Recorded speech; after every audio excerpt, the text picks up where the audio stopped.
I want to be able to trust these signs and to know I need proof. And I said, Brian, thank you for those songs. And I said, but it's really hard. It can be hard sometimes to really trust this. Can you prove it to me? Can you prove it to me that it was you by playing Somewhere Out There Next? Please, please do that for me. And so I turned my iPod off and I put the radio on. I flipped it to a channel that might play that kind of music. And the ads were running. And I thought, well, let's just see what happens. And so I continued driving. The ads ran for only about 30 more seconds. And then Somewhere Out There came on next. I I could not believe it. I was like, oh my gosh, I hear the beginning of that song as piano. It's like dun dun dun, and I was like, no way, no way. Oh my gosh, oh my gosh. And I called my mom and I had.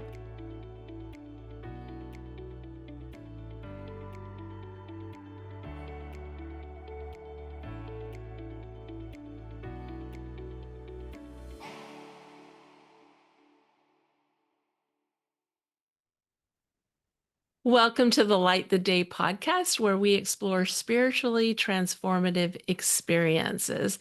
I'm your host, Julie Clough, and I just want to remind you, if you're here, to hit the subscribe button, hit the bell if you're on YouTube or in your podcast app, subscribe to the podcast, leave comments for our guests, and I'm going to introduce you to our special guest today in just a second. Those comments are really very encouraging for everyone. Like the video, like the podcast, and I'm going to introduce you now to our special guest. I am so excited today to introduce you to Karin McLean. Karin, hi. Hi, Julie. I am so excited to be here.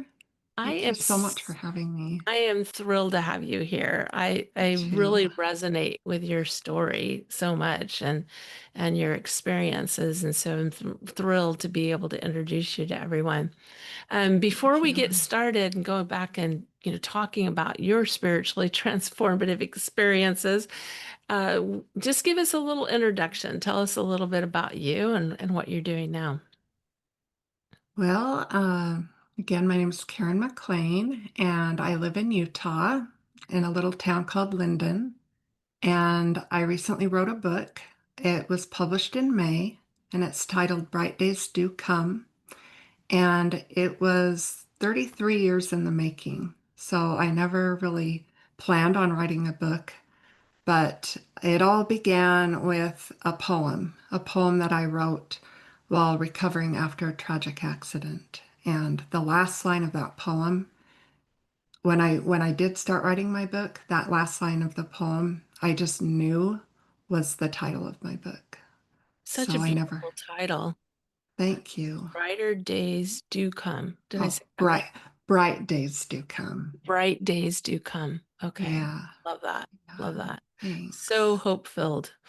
So let's get back into your story and just share a little bit about what happened, and we'll just go from there. Okay. Well, in 1991, which now in 2025, that makes it 34 years ago now, and on October 4th, my family and our lives took us on an unexpected journey. We went on a road trip to a town about 4 hours away, and my younger sister decided to drive. So my whole family was in the car. So I'm the oldest of four siblings. And my dad wasn't with us because my parents are divorced, but my mom, so it was my mom, me, and my two younger sisters, and our youngest brother, Brian. And my sister, just 2 years younger than me, hopped in the driver's seat. And we started driving, and I had just finished my first week of college. So I was on a new trajectory in life, starting college and everything that a young college student starts to do in their lives. And on this trip, about an hour in, my sister leaned in to take a sip of her drink, and the car drifted a little bit. And when she went to correct herself, she pulled too hard, and our car overcorrected. And we were on the freeway, so our car rolled. I was told it rolled 4 times. We were heading south, and when it stopped rolling, we were facing north on the opposite side of the freeway. Wow. And as it rolled, me, my youngest sister, and our only brother we were all in the back seats without our seatbelts on, and we were all thrown from the car. My mom and my sister had their seatbelts on, and the jaws of life had to get them out of the car because it was crushed on all sides and the tires were blown out. Wow. Wow. Um, Such a yeah, event. Yeah. I can, it was. I really feel your story because it's very similar to my own experience of being in a rollover accident that Mm, so thank you for sharing that. So tell us what yeah. happened next. So there happened to be an emergency room doctor right behind our car, and his wife is a nurse as well, and they pulled over, and he immediately ran to our aid. And so many people stopped to help, and so many of them, it turned out, had medical backgrounds. And if I mean, that was a miracle in itself. And if it wasn't for him, I would have died because both of my legs were broken. Both of my lungs were collapsed. One of my legs had a compound fracture where the bone protrudes from the skin. So I was losing so much blood, and there was dirt in there because I landed in the median. And luckily, he had 1 bottle of saline solution in his medical kit that he happened to have with him. And Wow. he poured that directly into my wound. And then my hip on the opposite side had no pulse. It was pushed out of the joint, and he was able, with the help of volunteers, he was able to thrust it back into place. And so him being there truly saved my life. Wow. What a And miracle. yeah, then we were taken to the closest hospital, and then from there life flighted to hospitals that could handle the trauma care that we needed. Yeah. And then Yeah. what about your sister and your brother who were also thrown from the car? Yeah, my sister that was thrown, she broke 1 femur, and then she had an opposite on the opposite side. She had a hairline fracture in her pelvis, and she incurred internal head injury, so closed head injury. Mm, Um, I didn't have an internal head injury, but I had multiple fractures on the left side of my face where I hit the ground, and so that kind of took the brunt of the hit for me. But for her, it affected her brain for a little while. But luckily, she made a full recovery. But yeah, she was life flighted to the same hospital that I was life flighted to. And then my little brother, he landed on his head. And so they were able to revive him after about 5 minutes, but they life flighted him to the children's hospital. And once he got there, they discovered that he no longer had brain activity. And wow. so I know. And so the following day, my parents had to make the decision to remove him from life support, which was just heartbreaking for them. And at the same time, my sister and I were fighting for our lives in the hospital, and we had no idea this was even happening. And so when I eventually, I was in and out, I was on life support and machines feeding me and breathing for me, and I was in and out of multiple surgeries as well. And so when I finally did come to, I don't know what day it was, but my eyes were I had cracked the back of my skull, which swells your eyes up, and so I couldn't see well. So everything was just like dim, and as it was so confusing to just not be able to see and not know what's going on and be told you need to lay still because I remember I must have been thirsty because I remember my stepmother was with me and I remember saying, I'll be back. I'm going to go get a drink. Even though I couldn't see, I envisioned like a drinking fountain that I just wanted to go get a drink. She'd say, no, no, you can't. And my dad came in and said, Karin, you were in a car accident. You've broken both legs. You have rods in your legs now, and you have a plate under your eye. So, and you can't move. You're hooked up to wires and things. And I was so confused. And then at some point during that time, I know it was after my brother's funeral had happened, is when I found out that he didn't make it. Mm. And having that trauma of what happened, along with the trauma of not being able to attend his funeral or to even know that it had happened until who knows how long after, was really hard to wrap my head around. Everything just felt really surreal. Yeah. Tell us a little bit about your brother, his name, how old he Mm, was. I see his picture in the background. yeah. His name was Brian, or his name is Brian. I like to speak of him in the present because I do too. he still exists. Yes. And so his name is Brian. When he passed, he was 9, and he was the best brother. He he was the missing link to our family when he came along. So we were almost 10 years apart. And so in a way, my parents divorced when he was 3. So in a way, I helped raise him a lot because of our age difference and my mom having to go back to work when my parents divorced. And so he just brought so much light to our family. He loved music. He was always singing to Michael Jackson, and he was obsessed with Michael Jackson when he was little. And he confiscated the family turkey baster, and he would lip sync to Michael Jackson while my sisters and I had to rewind the tape and put Billie Jean and Beat It and Thriller on back to back and rewind it all day long. He would just sing all day long. And then when he got older, he loved New Kids on the Block, and he was popular. He had so many friends. He was handsome. He had a girlfriend. He was the cutest thing, and he was sweet and thoughtful too, and funny. He was absolutely hilarious. He would make everybody laugh just with a look on his face. He could make people laugh without even saying anything. And he was Yeah. always teasing his older sisters, and it was so fun to have him have those 9 years with him. Yeah.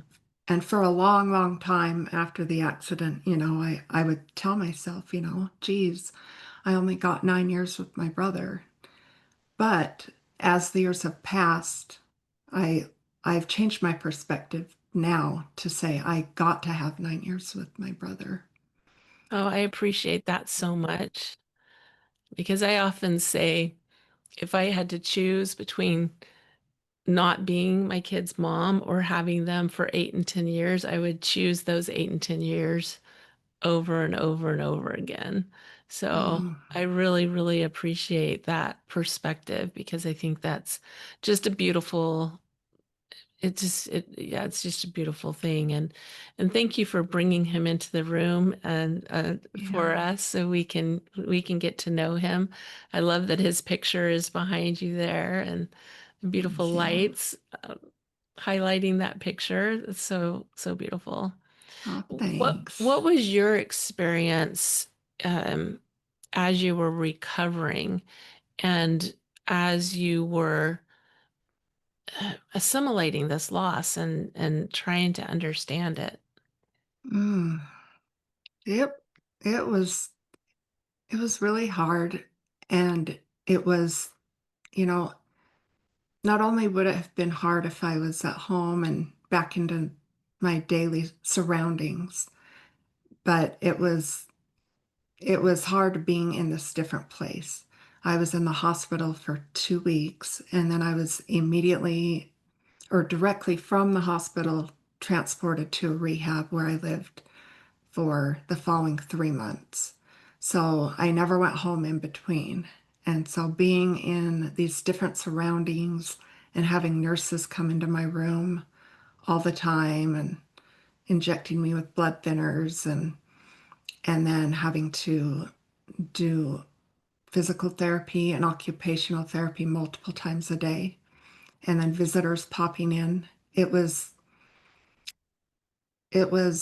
don't feel like I really had a lot of space for grief because it was just like, oh, we're here focusing on, at first I was focusing on staying alive and learning to sit up, you know, moving from the bed to a wheelchair to prevent blood clots, and then um, eventually learning to walk again at the rehab, but doing exercises and learning new ways to get around. And when you want to get out of your bed into a wheelchair, you have to use this special board, this sliding board, and I had to lift my leg up with my hands and put the board underneath my thigh and then have it point down to the bed and then scoot and slide down. And so just learning all the different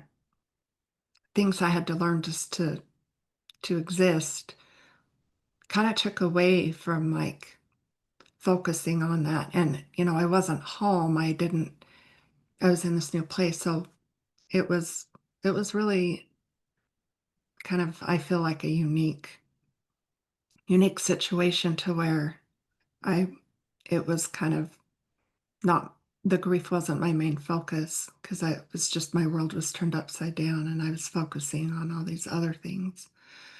And once I did get home though, it was it was not the home I had left, and his room was condensed to a box.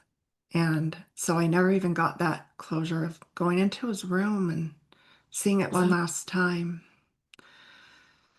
So that Wow. was I just journey in can't even itself. imagine. I just can't even imagine how disorienting all that must have been for you. And I think Yeah. I remember reading too that your sister was in the rehab with you. Yes, yes. My sister Kristen, who was thrown from the car as well, she was in the rehab with me. And that brought us a sense of home. It was so nice not to just be there alone.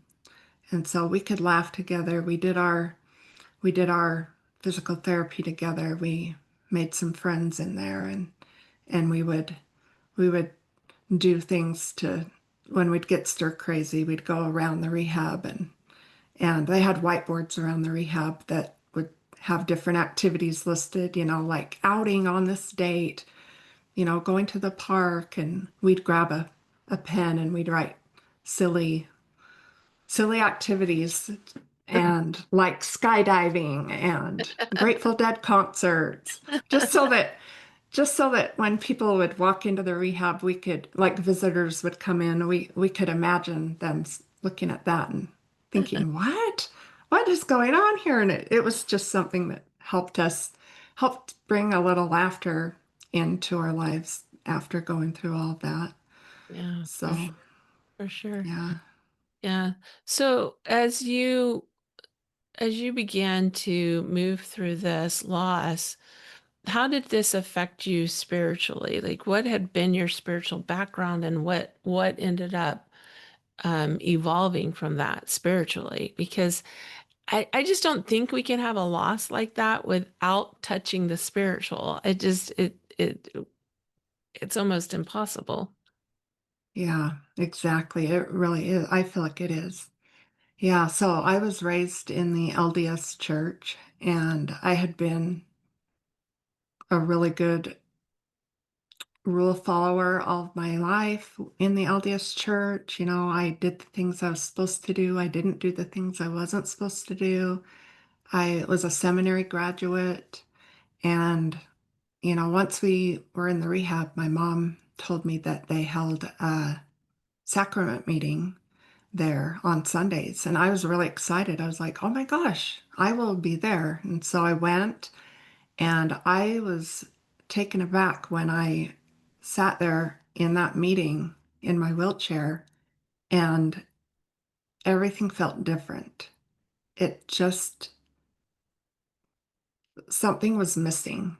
It's like I had almost died, but I realized that I had never truly lived.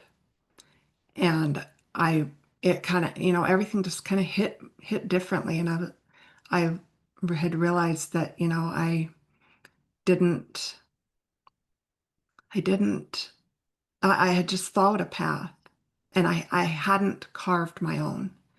And I wanted that freedom to be able to choose and to feel like I lived my life. I didn't just follow something. I actually carved it out and chose what was right for me. And I started thinking about God and who God is. And, because I had followed the rules so closely, I knew that if I had died during the accident, I would have went to a really good place. And I started thinking, what if I hadn't? What if I hadn't followed the rules so closely? And what do I think I wouldn't be in a good place? But I had kind of been taught that I wouldn't be in such a good place if I hadn't followed all the rules. And that just didn't resonate with me anymore. I was like, I don't think it matters so much what you do. It matters what's in your heart. And I know that my creator loves me unconditionally, and that is what I started to follow that. I was like, I want to follow what's in and what's within my heart instead of what's laid out for me. And I've found too that it's a lot harder once you kind of step away from religion, because when you're in religion, you're told, this is how it is, this is what you do, this is what you don't do. But when you stepped away from it, you're like, what do I believe? What do I want to do? What do I not want to do? What you have to kind of build it for yourself, which to me that helped started growing my spirituality. Yeah. And I had never had any like really profound spiritual experiences before the accident when I was religious. And I started realizing too that religion and spirituality don't always go hand in hand. And I don't feel like I was spiritual before the accident, but then after, once I started feeling my brother around and getting signs from him, that's really what opened up my spirituality. Yeah. It sounds more like a ownership of a personal spirituality. And for Yeah. those who are not familiar with the LDS church, when you said seminary, that's a class for high schoolers. And then you mentioned ward, and that's like a congregation. So there was like a meeting at your rehab that you went to, just to kind of decipher some of those unique terms Yes. that Oh, are thank you. used. Yeah. Um, but yeah, it sounds like you were embracing more of a personal spirituality rather than a specific path. Yep. Exactly. Yep. I wanted to have that connection and that relationship with my creator and spirituality. Yeah. Exactly. So what did that look like when you began having contact with Brian? How did that start? When did that start? Yeah, so about 3 months after I returned home from the rehab, so this was spring of 92, I was driving one day, and I suddenly felt my brother next to me in the car in the passenger seat. Brian was there, and I knew it. it was a distinct change of energy. And it was his energy. I know my brother, and suddenly he's next to me. And although I couldn't see him, I could feel him. And I spoke out loud to him and told him how great it was to feel him again and thanked him for coming and let him know how much I love him. And it didn't last too long. It was maybe a minute or two, and then his energy dissipated. But to have to feel him there when I had never experienced anything like that before in my life, that was profound for me. And that definitely started changing my spirituality as well. I was like, that is really what gave me the hope to carry on and the belief that we continue. Because, I was told in church that, when we die, we go to heaven, we exist, we don't just end. But I didn't know that, and I didn't have any experiences that told me that. And so when I felt that energy, I knew that. However, there is an experience I had when I was, well, not an experience, a memory. I was born with the memory of seeing this woman typing, wearing a distinctly colored dress. And when I was about, it was always just a memory in my mind.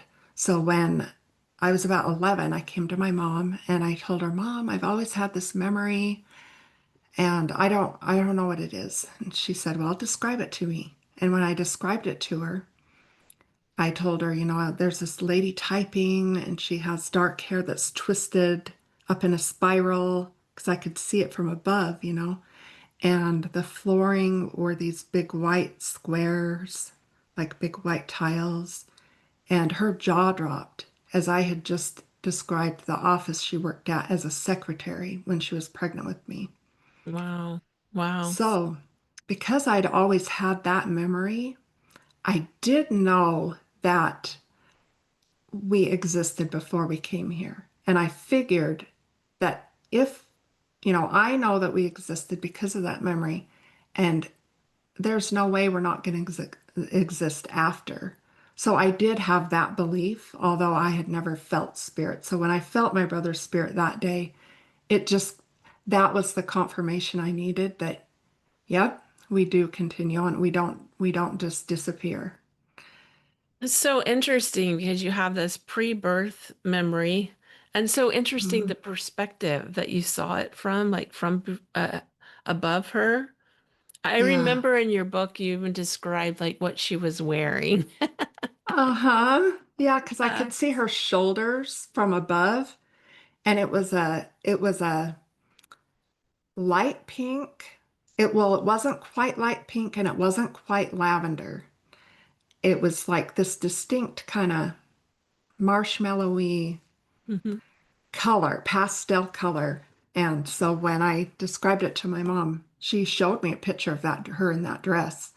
And I was Wow, like, that's it. That's that's the the dress. that's the dress. And she used to wear her hair twisted up and she would put a spiraled wiglet on top. And Oh, so for me to have seen that from above was is just incredible, and it lets me know that I chose my mom. I feel like I chose my mom and was hovering over her, watching her as she worked. yeah. What a Oh, beautiful this book ends of experiences where you have this pre-birth experience. And interesting too that you had this memory and you were 11 when you mentioned it to your mom, and to have that level of detail in your yeah, memory is so true. distinct as well. And then to have this experience with your brother, and I've had those experiences too, where you just know, like you just know. And people say, "How do you know?" Well, it's like, how do you know when you run into somebody on the street that you know that that's them? You know, like it's. I Yeah. mean, Yeah, good way to describe that. Yeah. you just know. And Hmm. even if you're in a room and somebody walks up behind you, sometimes you have a sense of like who's there, right?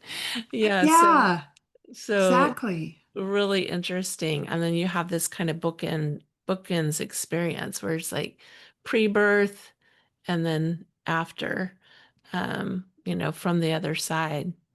And I know he began to send you more and more, you and your family, more and more signs and experiences with him. Yeah. Yep. Yeah. Do you want to hear the first Yes, yes, sign my please mom share got? some of them with us. Yes. Okay. Well, one of them, well, the very first thing that happened I can experience, I'll tell you this experience before I tell you the tangible signs, but my mom, she had just returned home from choosing my brother's headstone, and she was just distraught, so she fell to her knees and closed her eyes, and she saw my brother. She saw him silhouetted walking along a stream from behind, and he was just peacefully kicking rocks into the stream. And she describes it as her mind's eye, but she says it was like watching a movie, like closing her eyes and watching a movie.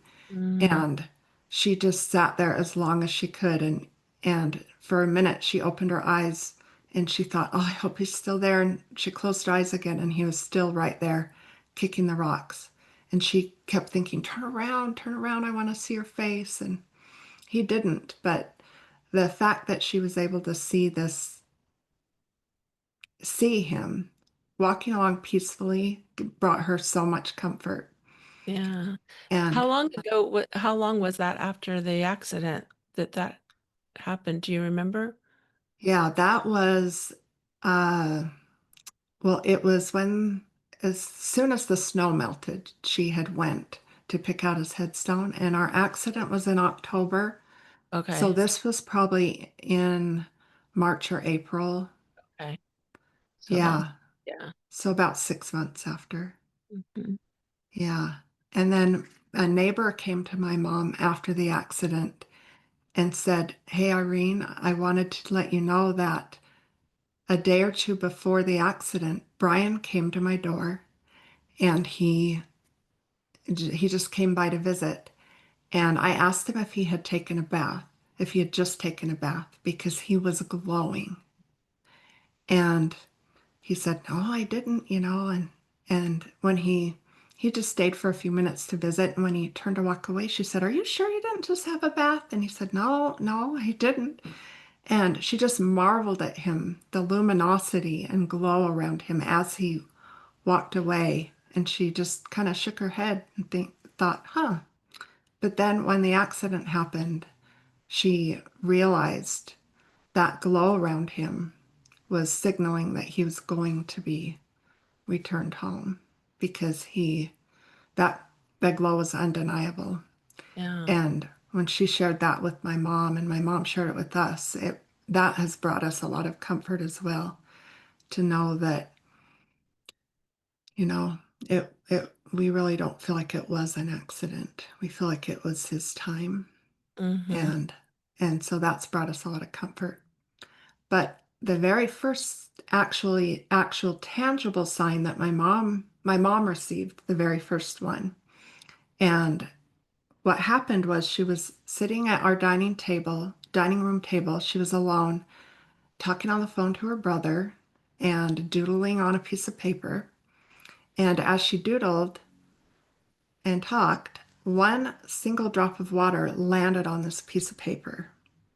And she looked up in bewilderment, and she told her brother what had just happened. And his response was, "Oh, you need to get your roof replaced." And she said, "No, I had it replaced last year. It's not that. It's Brian." She Hmm. knew it was a sign from my brother. And when I saw her later on that day, she raced up to me telling me, "I got a sign from Brian. I got a sign from Brian." And she told me what happened.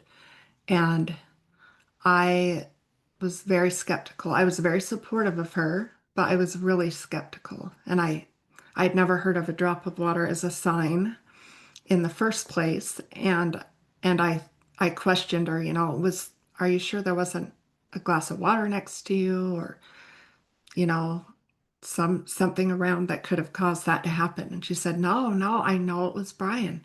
And I just said, okay, okay, and I think her strong belief in that, I think, even though I was skeptical, I think it kind of opened my heart to the possibility that, maybe that really was my brother. Yeah. I don't know. Well, and don't you think that too, that it's when we receive these physical signs, we also receive that feeling that Yeah, that he's there, right? So it's like you yeah. felt him sitting in the car with you, and it's like when she saw that when that drop of water hit the paper, she not only saw that, but she felt him, I'm sure. I mean, it Oh, would yeah. make so much sense. Oh, exactly. Yep. Yeah, it confirmed that to her. And, so, I was open to the idea, but I was still skeptical until the same thing happened to me. I Wow. was, yeah, I was home alone. I mean, this happened not long after my mom's experience. So I was home alone. I was in the room that used to be my brother's room, and I had found a collage that I had made that had come unglued. So I grabbed my glue stick and sat down in the middle of the floor and started regluing. And out of nowhere, one drop of water landed in the center of this collage. Mm. And I knew I that's the moment I really became a believer. And I knew my mom's sign was for my brother. I was no longer skeptical about that because now it had happened to me. So Yeah, that felt pretty great. Pretty great to experience that. It was awesome. for sure. That's amazing. So beautiful and so unique. You know, a lot of times people want to know, well, what kinds of signs are Yeah. they going to send? Well, it depends on them and their personality and their and our personalities. They tend to match it up with our personalities, with their personalities. It all kind of goes hand in hand.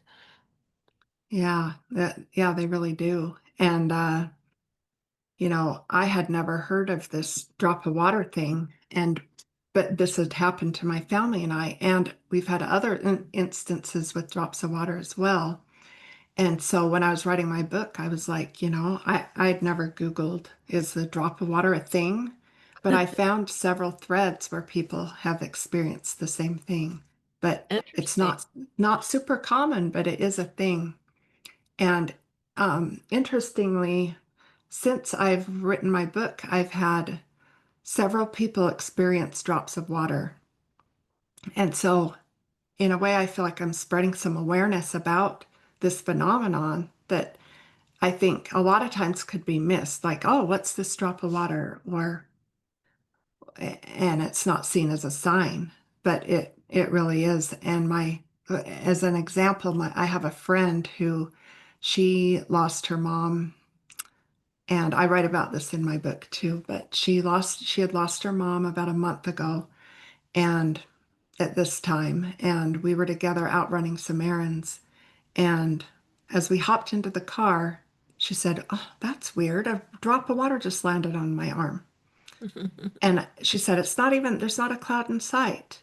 And I said, "Oh my gosh." Like at first I thought, huh. And then it dawned on me. I'm like, "Oh, oh, that's your mom. That's your mom." And I told her the stories I had just shared with you guys about that. And her eyes welled up with tears, and she knew that was her mom.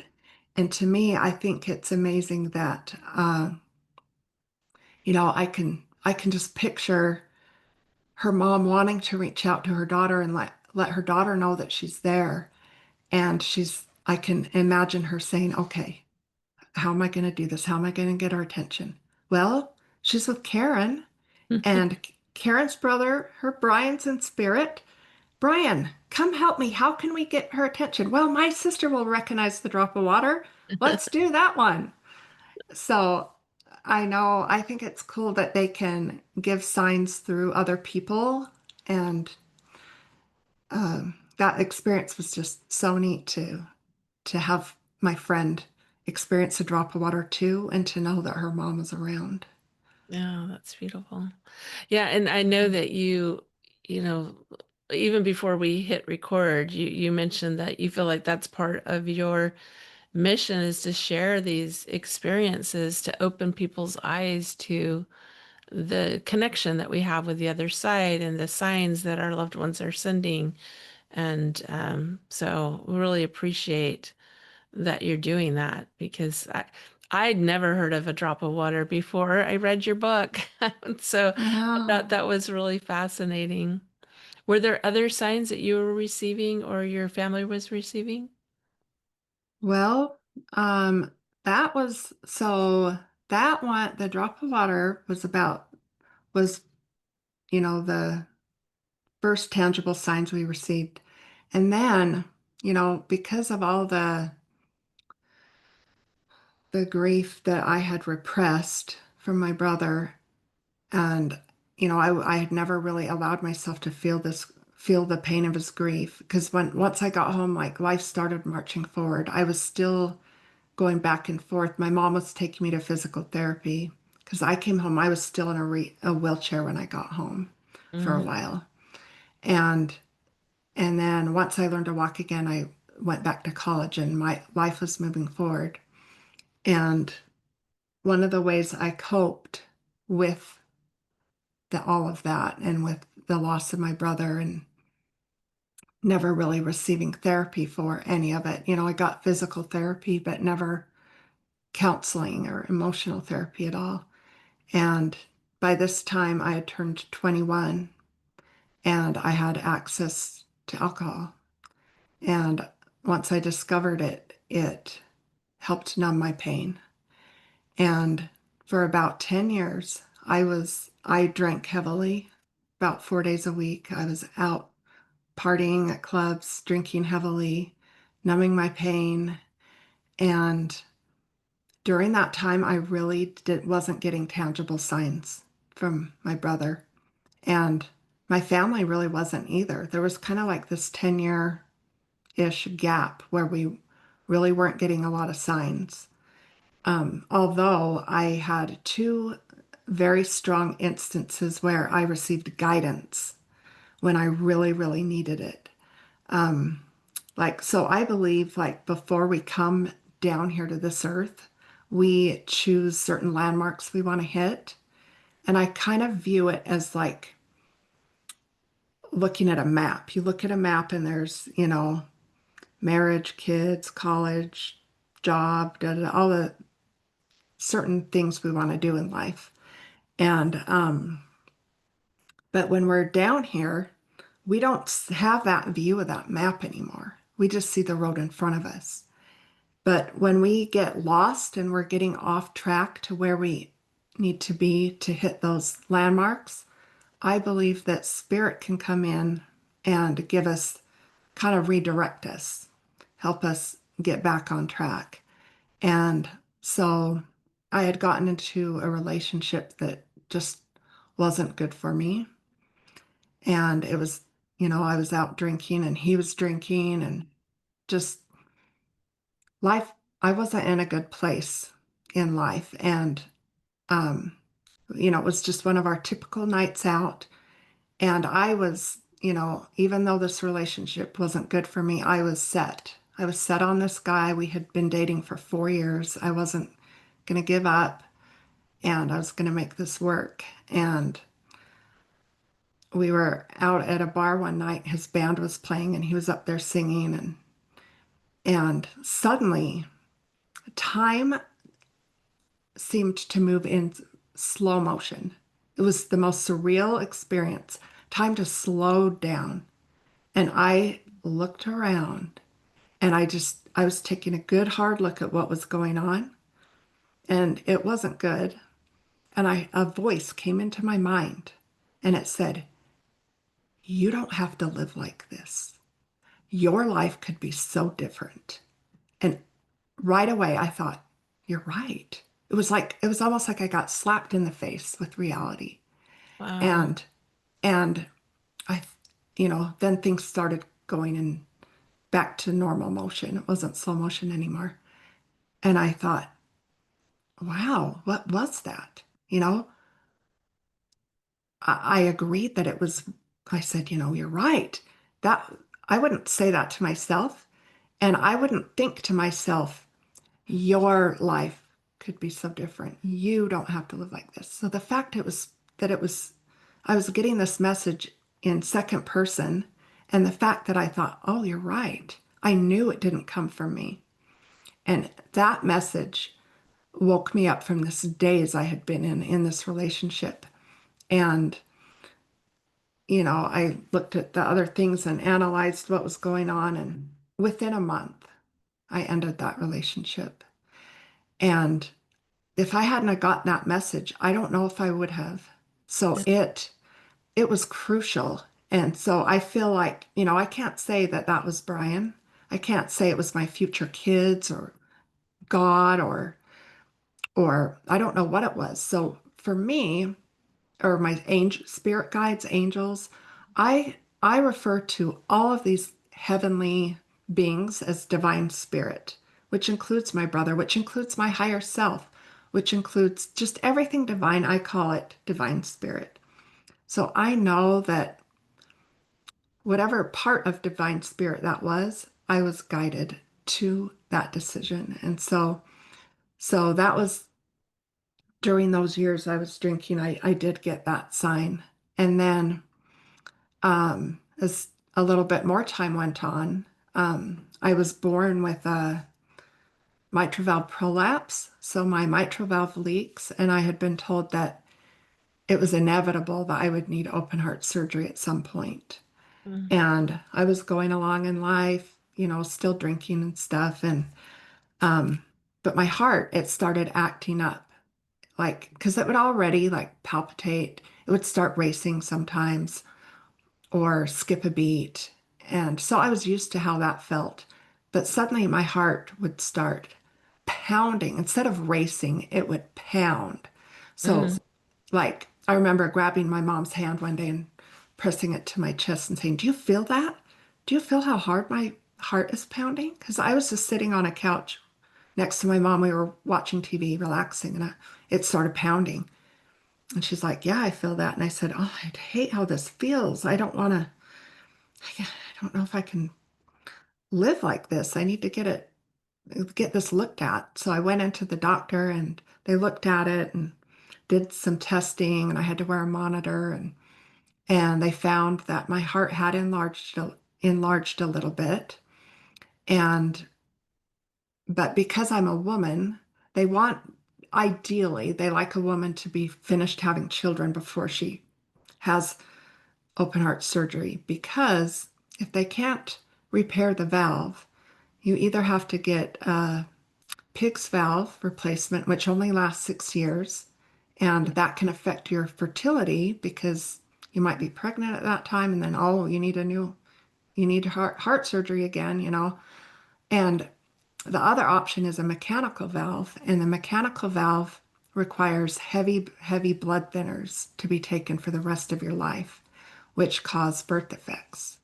Wow. So, so they ideally like to wait to do the surgery once a woman's finished having kids. But at this time, I was single, and at this time, I really didn't want kids, and I didn't like the way I was feeling. And a thought came into my mind, and it said, "Do it now, and it'll be repaired." And Mm. it was like a mandate almost. Do it now, and it'll be repaired. And I knew that it was right. And I knew that I had to do it now and it would be repaired. And so I called the doctor's office and I explained, to the nurse, I've had testing. This is what's going on. I don't like how it's feeling. I would like to move forward with surgery. And she said, well, no, you're going to have to wear a monitor for 2 weeks, but they're checked out for the next 2 weeks. So that put me a month out already. And I knew I had to do it soon. So I got off the phone discouraged, thinking, well, what am I going to do? I've already worn a monitor. She's acting as this gatekeeper. Oh, so I just kind of went on with my evening at home until a thought popped into my mind that wasn't my own and said, call after hours. And I immediately thought, good idea. because when you call after hours, the after hours team reaches out to your doctor and he personally calls you back. Mm, And so he called me back. I didn't have this gatekeeper anymore. And I told him what was going on, and he agreed with my decision, and he said, "Yep, call tomorrow and talk to this person and get on the schedule, and we'll get you in with the next 2 weeks." And so they did. And once I had it scheduled, I felt so at peace. I was so calm, and I just knew it would be repaired. wow. And the night before surgery, I got started to get a little shaky. And the day of surgery, I was really nervous. But just because going into surgery like that is scary. But That would be I completely normal and natural. yeah, yeah, it was scary. And even talking about it, I get a little jittery. But there was no doubt that it would be repaired. And when I woke up from surgery, my parents were there. And I immediately asked, was my valve repaired? And they said yes. And I was like, I knew it. I knew it. And I was so, so glad that I listened to that guidance from, again, Divine Spirit. So I know that Divine Spirit guided me in those two instances because those were thoughts that were not my own. Yeah. And yeah, and once I recovered, you know, let's see, this was 2002 when I had the surgery. I met my husband the following summer. So, oh wait, yeah, so I had it in 2002. I met my husband in 2003. And after we started dating and got married a year later. And I really started slowing down with my drinking. And once we decided to have kids, then I quit completely. And that's when I started opening back up to spirituality. And I almost feel like the drinking was, it was like blocking me from that connection. And so once I stopped, I did envision uh, having a drink again once I finished having kids and nursing and everything. So when that day finally came and I was finished nursing my kids, and I thought, oh, I'll have a drink and let's see, it'll be nice to have a drink again. And it wasn't the same. And I realized, this alcohol hasn't changed. I have. And through all my experiences, leaving that relationship, when I left that relationship, I started to grow in my self-love Mm, and making that decision to have my heart surgery. Some of my family members were like, why are you pushing for the surgery when you technically don't need it yet? I'm like, well, it's inevitable. And I just know it's going to be repaired. I need to. And that in itself, pushing forward while people are kind of thinking you're crazy, you mhm. know, is part of self-love. I was doing what was right for me and what I knew internally was right. And by the time I had my kids and then I decided I don't want this alcohol anymore. I fully had stepped into self-love and this new connection. And Um, when I was pregnant with my first child, I actually ended up miscarrying my very first child. But the day I found out I was pregnant, I got a sign from my brother. And that's the first sign I had gotten in since that drop of water and and those two instances of guidance. Yeah. And it was so there's a handful of songs that my family and I call Brian's songs that were popular around the time of his death that he loved. And the day I found out I was pregnant, I wanted to tell my mom in person. So I drove up to where she lived about 45 minutes away. So I drove up and told her in person, and it was great. And on my way home, I was listening to this album on my iPod. It's a compilation album that contains 200 songs, and I had it on set to shuffle. Hmm. And one of Brian's songs came on, And I was just like, oh my gosh, is this is this a congratulations from him? I think he's here with me, congratulating me. And I didn't feel that presence, but I just was like, I think that's him. Then the next song that came on was his other song, Oh, wow. right in a row. And I thought, oh my gosh, wow. And I was talking on the phone to my mom while these songs were playing. And I told her, and she was like, oh, that's so neat. And she said, well, wouldn't it be amazing if Somewhere Out There came on? And that song was sung at my brother's funeral. And I said, oh, that would be so amazing. But I don't have that song in my collection. And we said goodbye so I could focus on driving. And I immediately was like, those two songs came on in a row. Yes, they're on the same album. Yes, it was on shuffle, but it it still it could have been that could happen. And I thought, I want to know. I want to know. I want to be able to trust these signs and to know I need proof. And I said, Brian, thank you for those songs. And I said, but it's really hard. It can be hard sometimes to really trust this. Can you prove it to me? Can you prove it to me that it was you by playing Somewhere Out There next? Please, please do that for me. And so I turned my iPod off and I put the radio on, and it was set to an alternative radio station. So you got to help your loved ones out a little bit. That song would never come on that station. So I flipped it to a channel that might play that kind of music, and the ads were running. And I thought, well, let's just see what happens. And so I continued driving. The ads ran for only about 30 more seconds. And then Somewhere Out There came on next.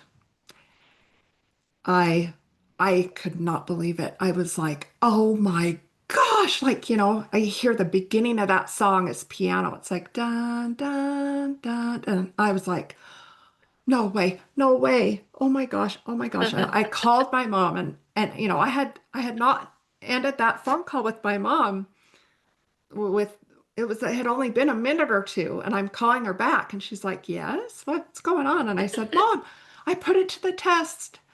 When you suggested that that would be a great song, I asked Brian for it. I asked him to play that song next, and it came on next on the radio with the millions of songs that could play at any hour and minute of the day. It came on then, and I knew that it was him. And this taught me something amazing. It taught me that you don't just have to wait for these signs, you can ask. And I have found over the years since then that that is the key in getting signs. Because when you ask your loved one for a sign, it sets the stage and puts you both on the same page. So they know what to deliver and you know exactly what to look for. You're not wondering, oh, is this a sign? And you know. And that's where I first learned that. That was my very first experience with asking. And Wow, I keep thinking about the statistical probability, first of all, of the yeah, two songs playing back to back out of a playlist of 200 on shuffle.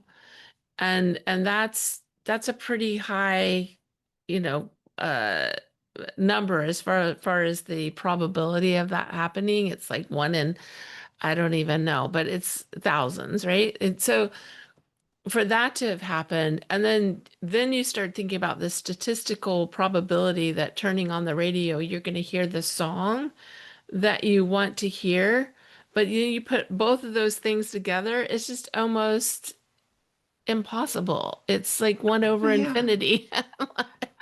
And it really so is.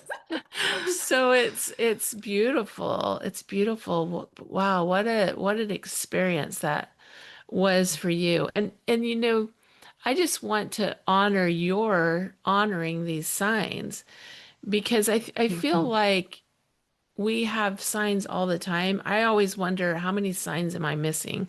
I get I get quite a few. I've gotten tuned into it, but and I can ask and so forth, and and I love what you said about divine spirit. People get what I've discovered in working with people is a lot of times people get really hung up on, okay, who sent that message? And Hmm. it's like, is it spirit? Is it angels? Is it spirit guides? Is it my loved one across the veil? And I always feel like I love that you name this divine spirit because I have some of the same feelings about it, is that it really doesn't matter. Like they're all working as a team together, and it's more Yeah, about the feeling that you have when you receive that message and that confirming feeling that you have when you receive the message that it is coming from divine spirit, that it's coming from divine light. And I yeah. think that's the key to it. Wow, beautiful, beautiful Thank you. experiences. I love that. Yeah, so Thank you for amazing. sharing those. Now you have Yeah. on a special necklace too. Tell Oh, us a little yeah. bit about that. Yeah. So my dad, 3 years ago now, he lost his girlfriend. She left for the other side. And my dad and my sister, like about a year after she died, my dad and my sister took a trip to the Oregon coast. And my dad has been absolutely, and still is, absolutely heartbroken over this loss. And they were at this hotel, and my dad wanted to rest. And so my sister decided to take a walk along the beach. And as she started walking, she set an intention and she said, Terry, my dad's girlfriend's name was Terry. And she said, Terry, help me bring back a heart for my dad. And she walked along the beach. She envisioned maybe stumbling across a heart-shaped rock or a seashell in the shape of a heart. And she didn't see anything. And so after walking for about 5 minutes, she hung her head low and turned around to spot somehow, I don't know how she even saw this, but she spotted an upside down little brown heart in the sand. And so she walked over to it and picked it up, and it was made of wood. So this wooden little heart is the same color of the sand. I don't know how she spotted it, and was the size of a dime. She Wow. picked it up. Yeah, it was incredible. She picked it up and she blew the sand off of it, only to find the word love carved into this wooden heart.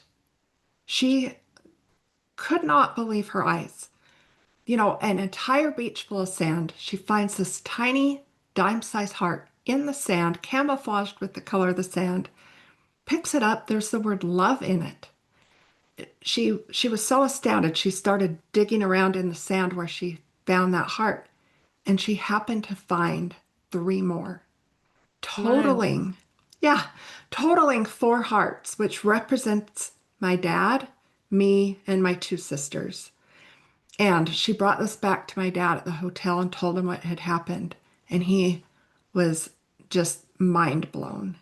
He he couldn't believe it, and he wanted to, when they got back from their trip, he wanted to do something really special with the hearts. So he took them to a local jeweler and had them made into these heart necklaces encased in glass and surrounded with gold. And it's shiny now, it catches the light. But when my sister found this, They it were was, dull. yeah, a dull piece of wood just laying there, camouflaged in with the sand. And so this special gift we all got from Terry and my sister, who was brave enough to ask for something so specific. And then my dad had them made into these for us. And they are just so special to us and remind us of that incredible sign. And they keep reminding me to ask. Yeah. I love Yeah. that so much. Before we go, one of the questions I like to ask all my guests is there a spiritual practice that you do maybe daily or weekly that helps you stay connected? Is there something that you do that helps you with that? Yeah. So, what I like to do, what's important to me is to connect through, well, there's a few different things I do, but I like to connect through prayer. And the way I pray now is a lot different than the way I used to pray when I was religious. And what I've learned through near-death experiences is that because I've studied a lot of them, and I've learned that communication on the other side is done through telepathy. So I used to pray, and my prayers almost were like reciting a poem. Thank you for this and this. Please help me with this and this. Amen.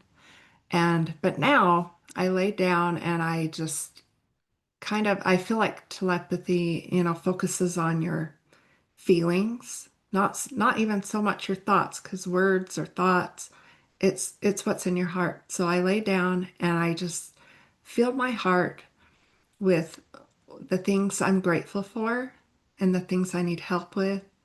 And I just lay there and kind of bask in this feeling of gratitude and connectedness. And that has been something that I feel connects me a lot with spirit. And then That's as so in, wonderful. Thank you for thank you. sharing that. Yeah.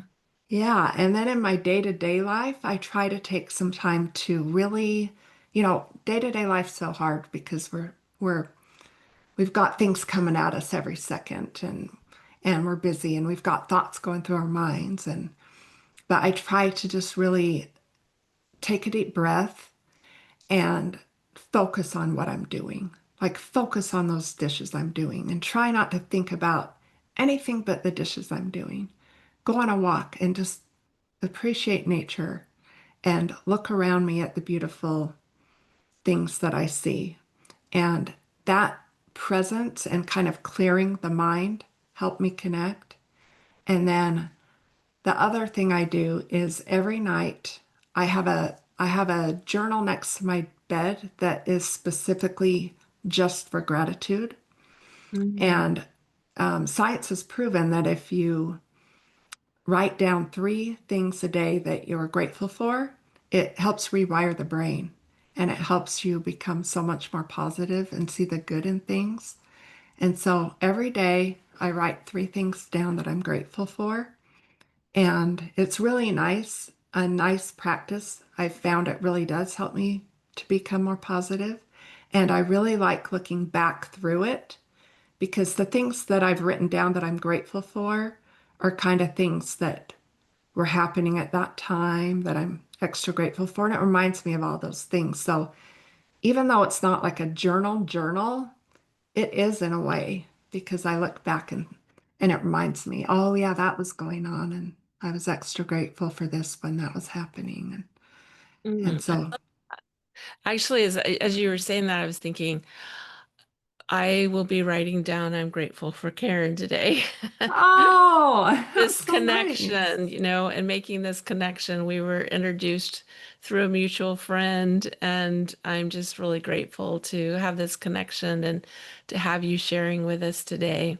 Will you share with us how people can get a hold of you, where they can connect with you, where to get your book, and any last things that you would like to share? Yeah, sure. So my website is authorkarenmclean.com, and it's Karen with an I, and McLean is McLean. So authorkarenmclean.com. I share some stories on there and I have a link to where you can purchase my book. And that link takes you to where all the places where my book's sold. But Amazon is always, you can always get it on Amazon. And that link will take you there, but it'll also take you other places. So you can find everything on my website, or you can follow me on social media at author Karen McLean. And so I'm on there, and on my website, you can also, at the bottom, there's an email, my email, and I would love to hear from listeners and have them connect with me. I'd love to hear their stories of connecting with loved ones. And I had a listener from another podcast reach out to the host and say, after he heard my Drops of Water story, he experienced some drops of water as well. And so that was so neat to hear through her. And so I love that, but I love to hear from people directly to feel free to email me and share their experiences with me. I would love that. Wonderful. Wonderful. Yeah. Well, I really appreciate you being here today. Is there any last minute things you'd like to share? And I will also say, get the book, read the book. You're going to get more detail than what we've shared today, more stories. It's full of these wonderful stories of connection. Yeah. Thank you so much for that. Yeah, I'd just like to add that, our loved ones are close. They're right there. And we can't see them, but they're there and they can see us.